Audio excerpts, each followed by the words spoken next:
How to access incognito mode in Opera. Hi everyone, I'm here to assist you today without any delay. Let's jump right in. First, open Opera and log into your account. After you've logged into your account, click on the Opera logo at the top left corner of your screen, which is beside Speed Dial, which is also known as Customize and Control Opera. After that, you'll find New private window option. Simply click on it, which is the third option.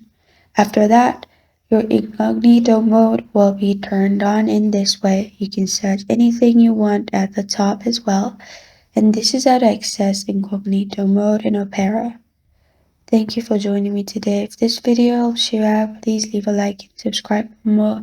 Got a question or want to suggest a topic? Comment below. Thank you for watching.